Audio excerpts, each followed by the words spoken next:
Welcome home to USA Global TV and Radio, a place where dreams take flight, with authentic storytelling, diverse perspectives and meaningful conversations, where global stories unite and bridges are built beyond all borders. Discover world-class education, entertainment, hope and inspiration. Together, we're building bridges worldwide. Subscribe to our channel, USA Global TV. Download our app, USA Global TV. Be our guest or join our team. Visit usaglobaltv.com. Thanks to our founder and executive producer, Dr. Jacalyn KERBECK. Music score by Yeffy Tang from Cloud Road Music. Voiceover artist Mike Porter. Creative direction by Paul Garcia. USA Global TV and Radio. Your home for global connection. All rights reserved. This video and its contents are the exclusive property of USA Global TV and Radio. Unauthorized use, duplication or redistribution in any form is strictly prohibited. Hello and welcome to another episode of Talking Heads here on USA Global TV and Radio. I'm your expert presenter today, and it's my honor and privilege to be here to talk to you about why smart people make emotionally irrational decisions.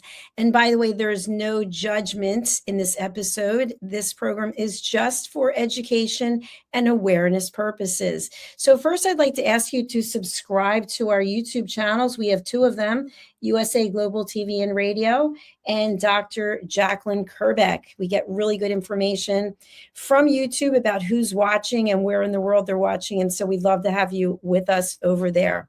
So today I'm going to be talking about the paradox, which is just because you're intelligent or you have a high IQ doesn't mean that you do not demonstrate irrational behavior.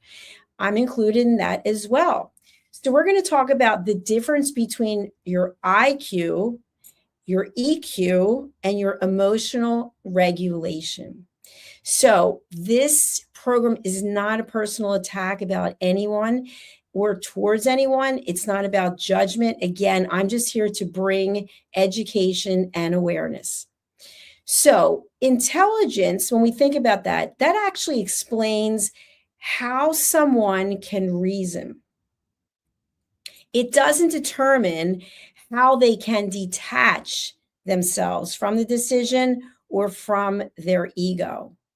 So I've talked about this many times, but we can come from a place of love and compassion and empathy and grace, or we can come from a place of fear, delusion, anxiety, and ego. And so depending on where we're coming from, that can actually frame how we make decisions and how we're coming across with those decisions.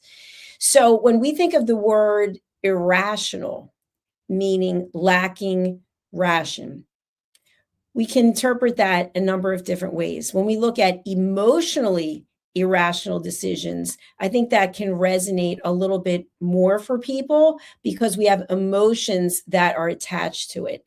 And so if you've ever been in a situation where someone says you're acting in a completely irrational manner, your behavior is totally irrational, meaning that there's a set of circumstances and that your reaction to the circumstances isn't rational.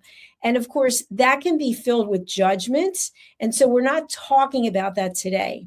That's a different show. What we're talking about today is how people who are very intelligent can still make emotionally irrational decisions. So if you have any questions, please put them in the chat. And again, as I always stipulate, I'm very much willing to answer questions and post comments that come from a positive place. Negativity has no place here. So thank you. So first of all, what is IQ? IQ stands for intelligence quotient.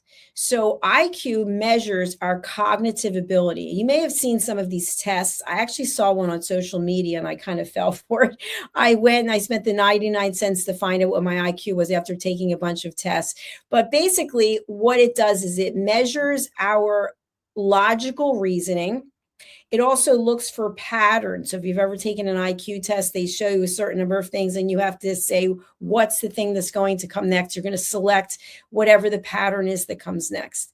There's also analytical thinking. And then there's how quickly are we able to problem solve? And then, of course, the verbal and mathematical aptitude. So that's typically what is under the umbrella of IQ. And so IQ can predict how efficiently we're going to process information and solve problems that are very structured. It's basically, if you think about the engine in a car and how much horsepower is there, that's kind of, in my opinion, what IQ is. So if you think of someone who has a very high IQ, they typically possess certain attributes, which would be they're very fast thinkers, right? They think on their feet. They're strong debaters. And part of what I like about being a strong debater is you can be someone who debates every single thing. And that to me is different than a strong debater. So a strong debater to me is someone who can be presented with a topic and they can debate it with curiosity and back and forth with intelligence, as opposed to getting so emotionally attached to it that it just ends up going downhill. They're also very technically competent. And they're very confident in their reasoning. So you may question their reasoning, but they're going to stand by it because they feel very secure in their logic and their reasoning. What doesn't IQ measure? So it doesn't measure how our emotions are regulated, right? We've got high highs, we've got low lows. Sometimes we just feel nothing. We're just in the middle. It's not going to measure our self-awareness. It's not going to measure our humility or how humble we are. And it's not going to be able to detect any bias that we might have in our selections or in our opinions. So it can measure how well we think, but not how well we examine our thinking. So if that makes sense to you, that's great. Drop it into the chat. If you have any questions, let me know.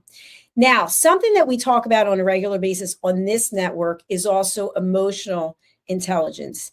And emotional intelligence, or EQ, that's something that we typically discuss when we talk about etiquette and manners. People who have a high EQ, they present themselves in a certain way. They're usually very curious, they're very interested, and they can hear differences of opinions without becoming completely emotionally distraught and becoming unhinged. So when we have a high level of emotional intelligence, we can actually recognize our own behavior. We can sense, okay, I feel like I'm starting to get out of control. How can I bring myself back into control? And also, they're really good at reading the room. This is something else that I talk about, especially with my listening courses, knowing your audience, seeing who feels uncomfortable, who feels comfortable, who's probably going to contribute, who might not want to contribute, being able to assess that, understanding how people process information. Some people are visual learners, some people are audio learners, some people like doing role plays, some people hate doing role plays. So being aware of not just yourself, but your audience and the people in the room. Another thing that people with high EQ is they're able to admit when they've made a mistake. They're one of the first to raise their hands and say, you know what? That was me. I own up to it. I made a mistake.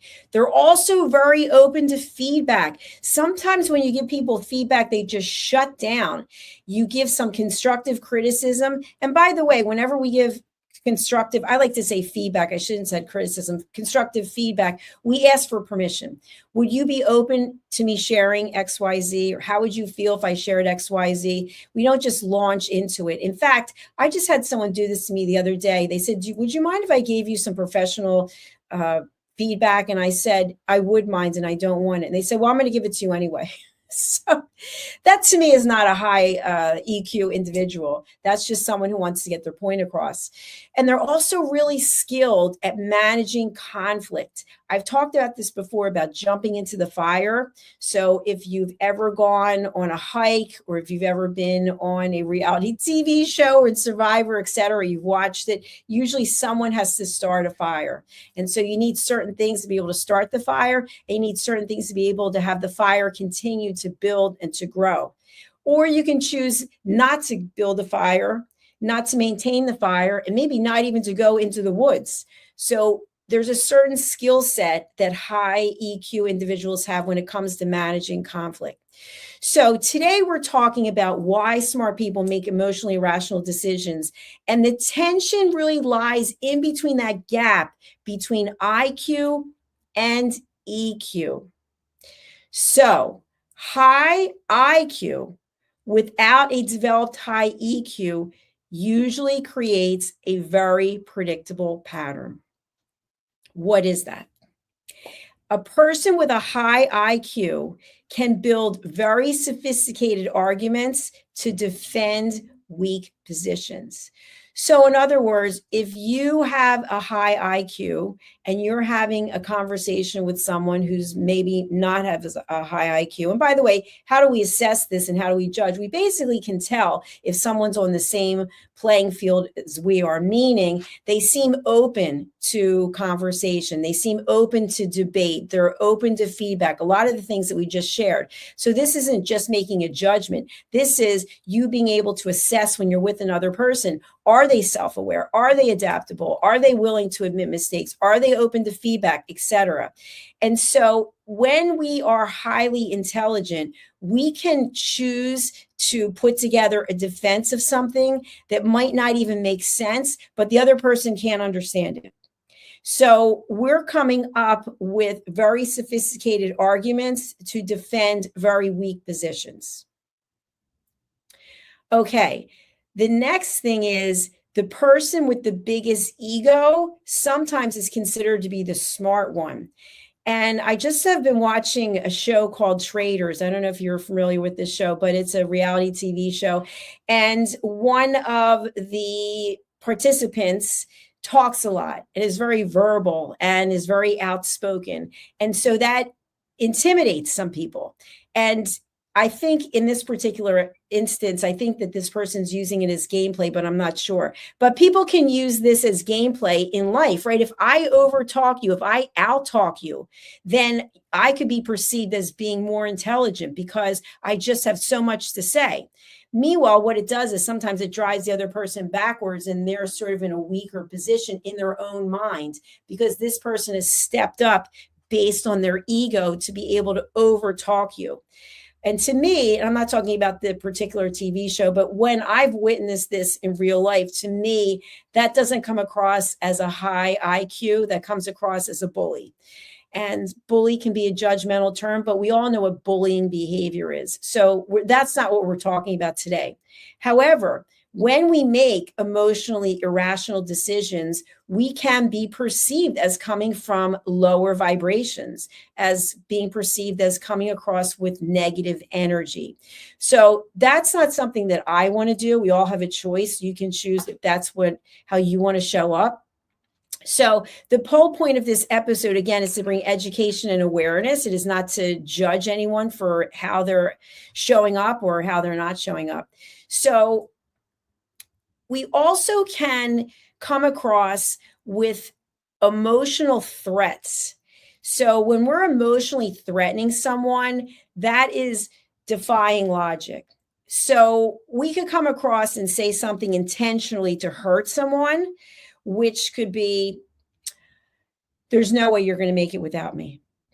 Putting that fear into the person. If you don't do this, I'm going to leave you. If you don't do this, you're going to be fired. If you don't do this, you're not going to fit in and we're going to have to cancel your membership. There's all different ways that we can use our emotions to create an uncomfortableness. So even though we could be highly intelligent, we know how to play the game, so to speak. We know how to make other people feel uncomfortable. And when I say we, I mean the collective we.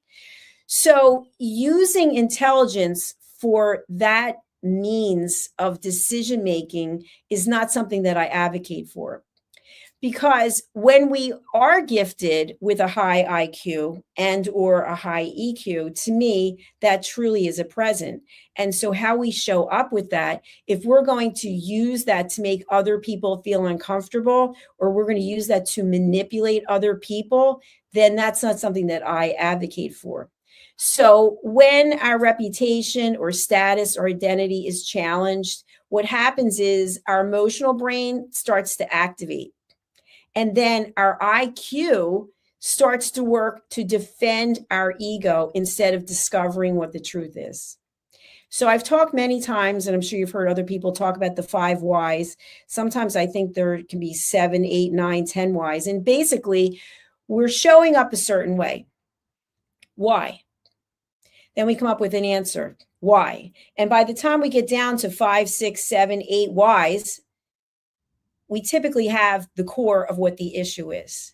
So knowing that you have a high IQ, if you've been tested and you know you have a high IQ, or you don't have to be tested, it just has demonstrated throughout your life, but you have a low EQ, you may be able to out-debate someone, but you may lose perspective. And I think perspective is really important. So our IQ can explain how we can put together an argument about something. And our EQ will determine whether or not we're willing to revise it. So I want you to think about a blueprint that an architect has put together to design a home. And imagine you have the blueprint in front of you, or it's on your screen and you're looking at it, and everything looks like the house has a good, strong foundation, but there's a few things you want to change about it. And you go to the architect and you say, you know what, you did a great job, but I want to change a few things. And the architect gets offended and says, what do you mean? This is what I do for a living. You can't tell me what to do. I know what to do. And I know that this is the way that it should be. And then we start to get defensive. This is an example that I want you to think about in day-to-day life.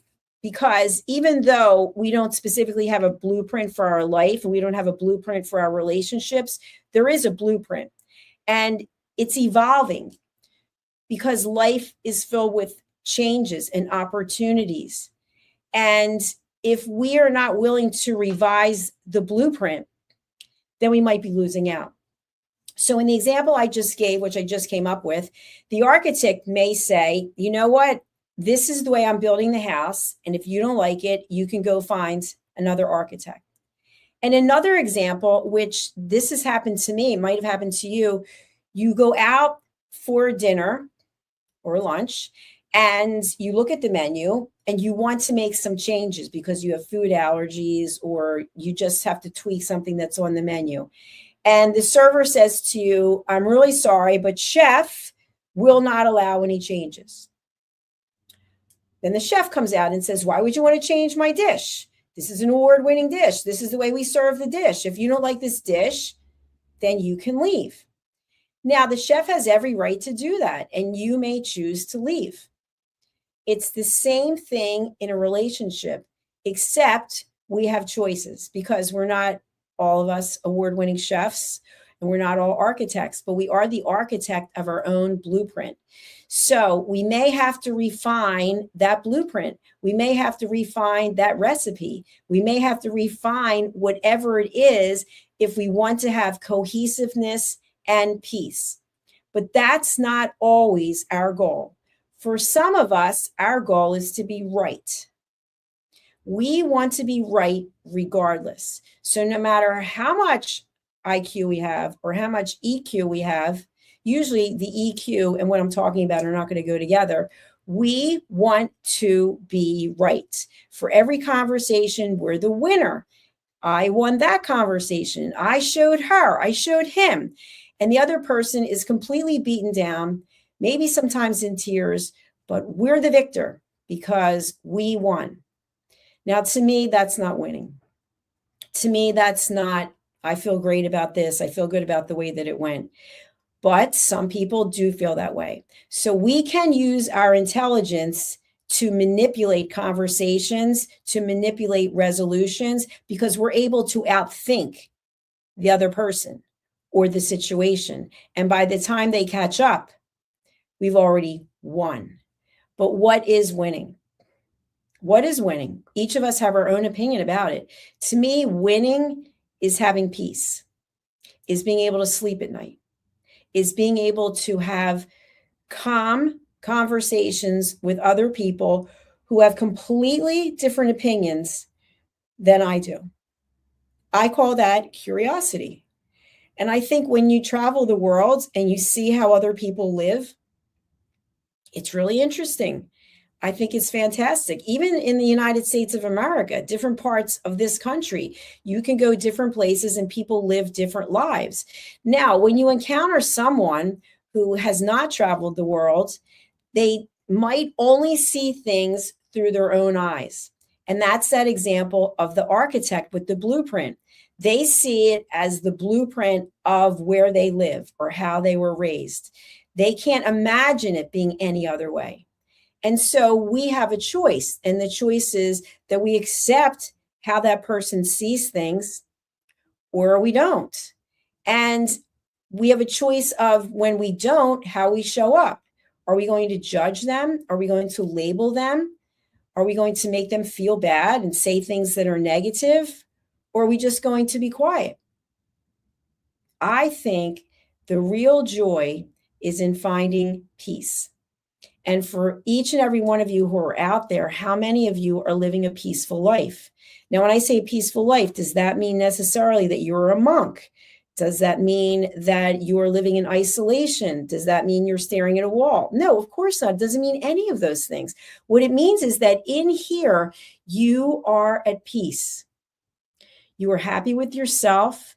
Maybe you're on your own journey. Maybe you're still designing your own blueprint, but you feel peaceful. You don't feel a sense of anxiety. You don't feel a sense of, wow, I don't know what I'm doing. I'm at a complete loss. You're on a journey. And during the journey, you're going to learn certain things.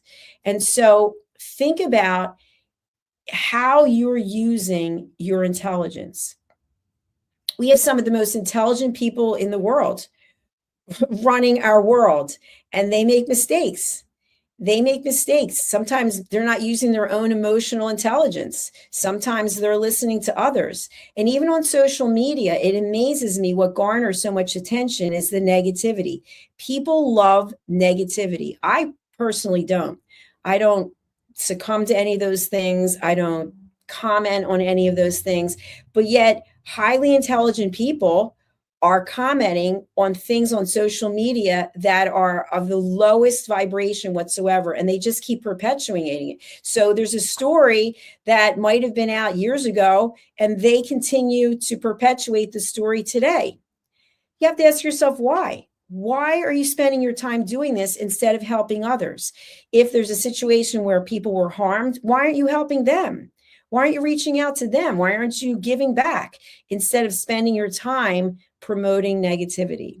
So whatever your intelligence level is, I would ask you to give grace, to show up with compassion, and to be kind to other people, and not use your intelligence as a tool to put others down or to outmaneuver others. You know, if you've ever been involved with negotiations, and to me, everything in life is a negotiation, some people will use their intelligence to outsmart someone else. And I love a good comeback when they've underestimated the person they're dealing with and the person actually outsmarts them. But to me, outsmarting someone really means showing up with kindness and showing up with integrity and doing what you say you're going to do. Today, I'm doing 5 TV shows in a row, which, let me tell you, is a lot of work. Wardrobe changes in between, and then changing my headspace for whatever the topic is. So why am I doing it? Because I said I was going to do it. And so to me, that means a lot. It might not mean a lot to you. You might just drop in and watch 5 seconds of the show. But to me, I have television shows and I'm committed to showing up. And so I do. Now, I could use this space as a way of manipulating people, right? If you're following me and I'm a public figure, I'm an influencer, but that's not my goal. That's not my dream. That's not what I'm about. What I'm about is peace. That is what I promote, is peace.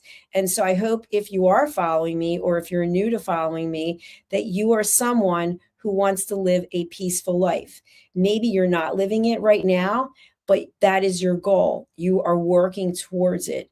So using our intelligence for good, using our emotional intelligence to show up, to show other people that we care, that we give grace, that we understand that sometimes people misspeak, people make mistakes, and giving them grace.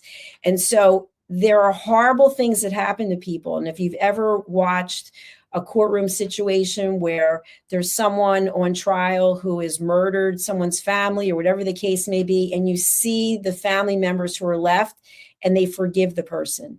And people go, I don't understand. How could they possibly do that? This person did X, Y, and Z to their family. Because they're giving the person grace in the most horrific of situations. And by doing that, they're giving themselves grace. They're forgiving, but they're not forgetting. So that's what I ask of you, to use your intelligence in a peaceful way to help others, to lift one another up, to make the best decisions for yourself, decisions that are not emotionally irrational, that you actually think about from a logical perspective. Well, how am I going to feel after I make this decision? So think about these things. And if there's something that I can do to help you, you can reach out to me. I think I have my contact details in the notes, but if you don't have it, let me see. I do have it here. I'll bring it up. So you can contact me on my websites, usaglobaltv.com and drjacalyn.com, or you can email me at drjacalyn@usaglobaltv.com. And before we go, I do want to share the fact that I have 3 new books coming out. And the first one is Stop Giving Away Your Value, Boundaries, Pricing, and the Business of Respect. This is available as an ebook right now. The paperback and the hardback will be coming out. I think it's in April. And the reason why I've written this book is because each of us can find a time in our life when we just sold ourselves out. We just gave away ourselves for free. And I've noticed this as a business owner, that in terms of me wanting to help so many people and me wanting people to find peace, many times I've undervalued myself. But the truth is, we all have bills that have to be paid, right? And certain entities that we might pay bills to, they don't want to hear excuses. They just want the payment. So we as entrepreneurs, we have the right to declare a certain value. And even if you're not in business, if you are a housewife or a house husband, or you're a parent or a caregiver, you have value, and you might just be giving away all your value to your own detriment, to the point where you're completely exhausted and you don't even know if what you're doing anymore has any value. So this book is for you. My next book is My Tummy Hurts, A Kid's Guide to Belly Aches and Bathroom Troubles. So this is a story of a little girl named Jackie, that would be me, who was diagnosed with ulcerative colitis. And so my goal in writing this book is to help parents, children, caregivers to understand what it is that goes on with our bodies when we have something like ulcerative colitis, so that it's not something that we're ashamed to talk about. And I'll be doing a book signing for My Tummy Hurts on May 16th, 2026 at Citizens Bank Park in Philadelphia, Pennsylvania, in the United States of America, at the Take Steps Walk, sponsored by the Crohn's and Colitis Foundation. And my next book is Lady Ella and Lord Jack. They're back. They just finished their Kindness Adventures in book 1. And now they're with the alley cats of Greece. And they're going to be listening to their new friends, who are the alley cats. So I recently had the privilege of being in Saronida, Greece. And I noticed that there were alley cats. There were cats everywhere. And so I wanted to write a story to honor the cats, because they have a pretty tough life. They are being fed, but in some cases, there's so many cats that they're not getting enough food, and they might not be getting enough love. And they are living in dumpsters and in alleys. And so Lady Ella and Lord Jack fly in, and then they talk to them and they give them some love and kindness. So you can get all 3 of these books over on Amazon. All you have to do is put in my name, Dr. Jacalyn KERBECK, which you can see right here.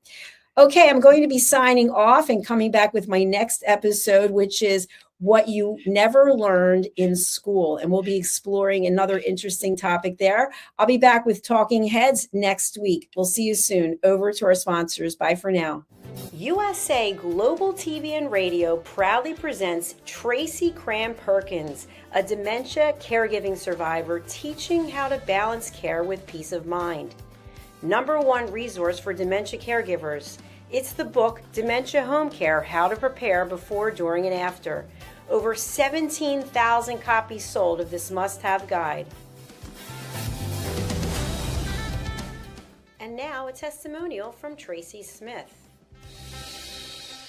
If I was to describe this book to someone who is going through a similar situation, I would underscore how important it is to have some sort of a tool or a guidebook to help you through certain stages. And there's so many, it's such an unknown topic to the average person. And to have this as a reference is essential. It's going to help you get through it personally, as well as help your loved one manage. To learn more, go to TracyCramPerkins.com. Tracy Cram Perkins is an award-winning author. She's also the host of Dementia Home Care television show. Watch it here on USA Global TV and Radio. In a noisy world, true connection begins with listening. Elevated listening transforms every conversation in just 5 simple steps. Pause and breathe. Set your intention. Listen with curiosity. Reflect back. Agree on one next step. Join the Listening Mentor on Let's Finally Talk with Dr. Jacalyn KERBECK, the Listening Mentor, where we help you find inner peace, one conversation at a time. Streaming every day. Let's Finally Talk TV show with Dr. Jacalyn KERBECK, only here on USA Global TV and Radio. Subscribe to our YouTube channels to watch and engage with all our content.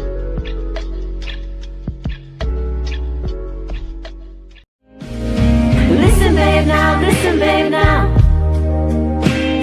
Listen, babe, now, listen, babe, now. Listen, babe, now, listen, babe, now.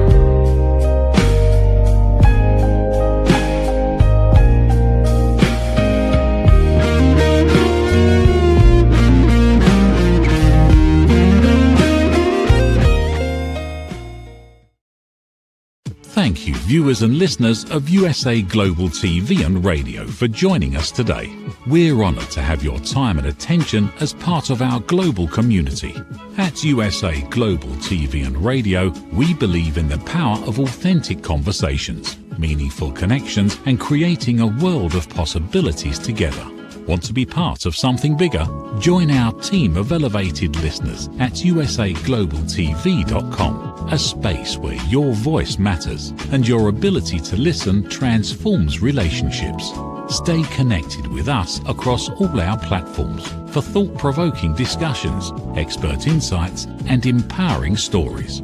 Subscribe to our channels at youtube.com/c/USA Global TV. Follow us on social media and explore the endless opportunities we're creating for growth, learning, and inspiration.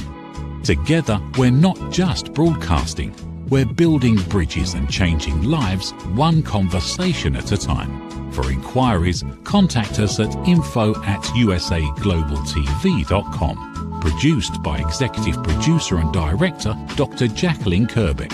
Voiceover by Mike Porter. Creative direction by Paul Garcia.